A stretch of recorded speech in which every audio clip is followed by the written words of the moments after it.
Welcome to episode 11 of A Brief History of Nothing. I, in fact, happen to be James. And I'm Ray. And tonight we're talking about two new species of rodent that we've called Antechinus, James. They're two new species that scientists have discovered, and they're a rat-like marsupial. And the interesting thing about these two new species of Antechinus is they go out in a blaze of glory. Once they're mature, they find the lady Antechinus and they go at it till they die. So they bump uglies until the heart gives out. Yes, that's it. that's there are worse ways to die. Yeah, that's possibly true. That's possibly true. There are worse ways. See, the scientists think that they do that because that way the lady then next breeding season has a different mate to breed with, so that it keeps the gene pool diversified. Yeah. Okay, now a story about a creationist from Calgary in Canada.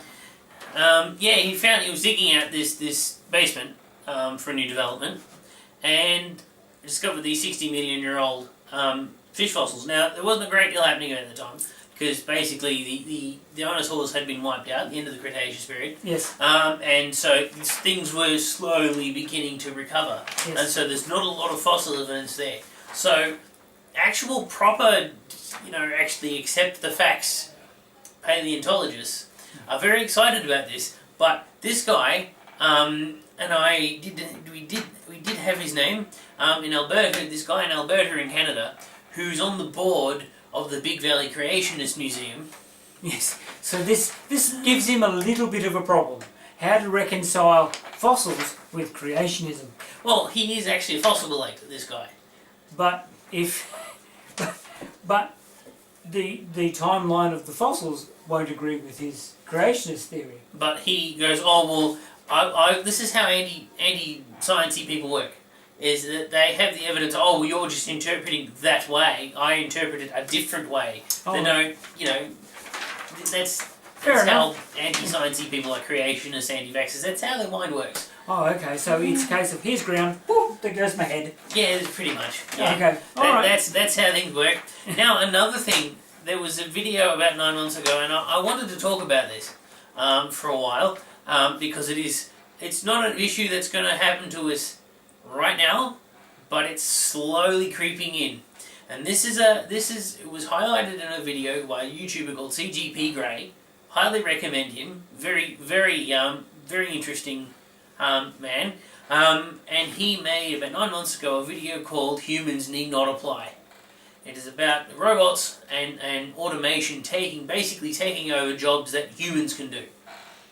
This has been a fear of mankind since mankind invented a machine. Yeah, ever since, the lever.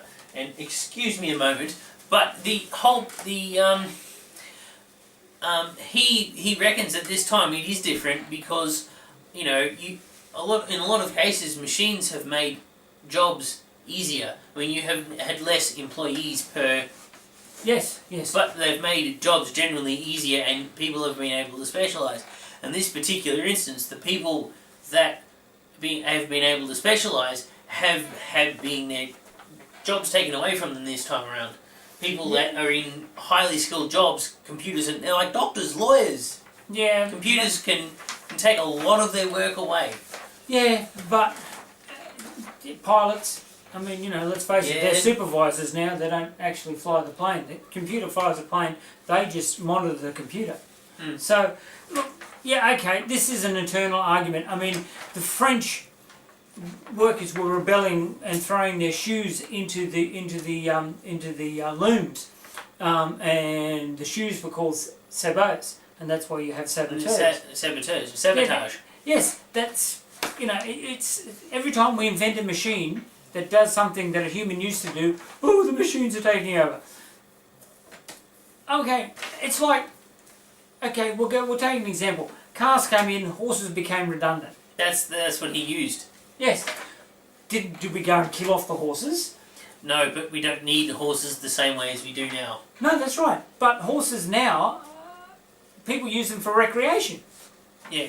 Well, and cars will go the same way. I mean, there'll be another transport system that will supersede cars. So will we suddenly throw all the cars away? No, I mean there will be less of them, but they will be simply a recreation vehicle, not a day-to-day.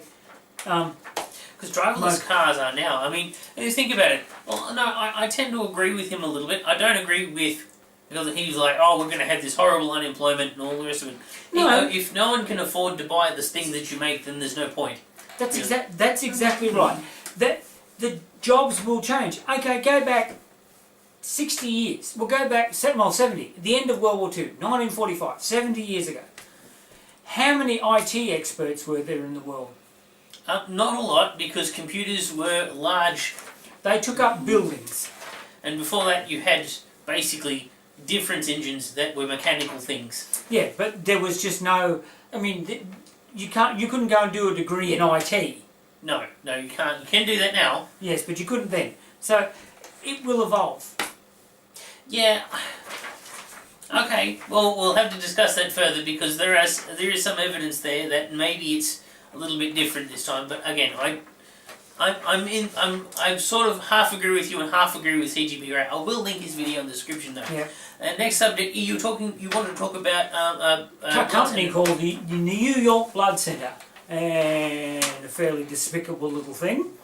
They had a research facility in Liberia, in Africa, from 1974 to 2006, where they had up to 200 chimpanzees as their research animals. And when in 2006 they decided that they no longer needed this research facility, there was about 60 to 66 chimps left, they gave an undertaking that they would look after the chimps, which they promptly forgot about. So they left these 66 chimps to starve on an island, and now there are groups trying to get these chimpanzees fed. Now, this New York Blood Center, in that period, made over $500 million from the vaccines and medicines that they got from research from the chimps. So, you know, it's just, I think, disgusting. Absolutely disgusting. Well, we need vaccines. We need medical research. Yes, but you don't you go can around... be humane. You can be humane, and they're treating these chimps like they treated the buildings. I mean, chimps are self-aware. The chimpanzees are I mean... Yeah, they can actually recognise themselves in a mirror. Yes, they and are cooperate with each other. I mean, you know, that it's all but you know, doing it to humans. Because let's face it, most of our DNA we share. Yeah, we're actually, that's the closest. That is the closest evolutionary line we have is with chimpanzees. Yes, yes. So yeah, it's now. I'll ask James to link. There is a page where a lady is trying to set up like a charity. A charity, so she has got it there. So if you can help, please. It's like even if you can throw $5 at it, just please. Yeah. So that's what. Now, on this day, right? A big thing for Australians, for those in the rest of the world. On this day in 1965, Australian combat troops arrived in Vietnam. And then conscription, of course, in Australia, which was a very divisive thing. Yeah. We had army training teams in Vietnam before that, but actual combat troops arrived in Australia, and we were there till 72. The Americans were in before us and out after us, so their troops arrived in 64 and went out in 74, so it was about 10 years for Americans. But yeah. And of course, you know, thousands of people lost their lives in a war that ended up the South Vietnam, which is who Australia and America were fighting for, lost. Yes, well, yeah, they were the principle involved was the domino theory. They've decided that if you didn't support these small puppet countries, these little puppet democratic countries, that they'd all fall one by one to communism, and it's just a ridiculous motion in and of itself.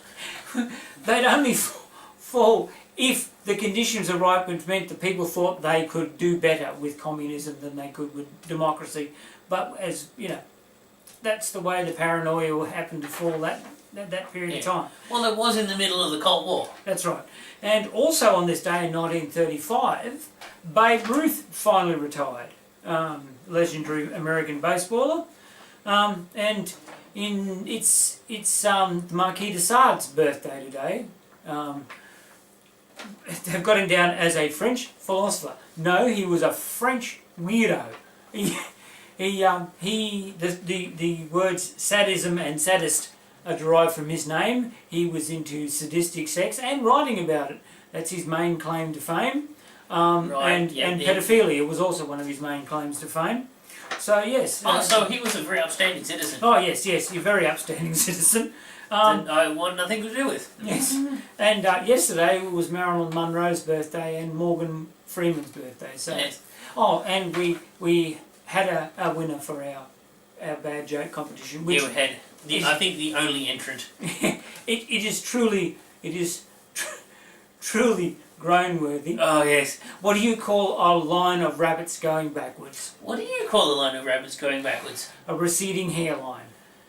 See, I told you. That was truly groan-worthy. So if I had like a boom tish, like background. So yes, we decided that just deserved it because that was so seriously groan-worthy. All right, now remember, like us, subscribe, refer us to your friends, comment. We love comments, so comment and ask you what do you want us to talk about. Yes. In the description. Give us some ideas, your ideas. We'll quite happily look them up and talk about them. So, until next week. See you later. Bye.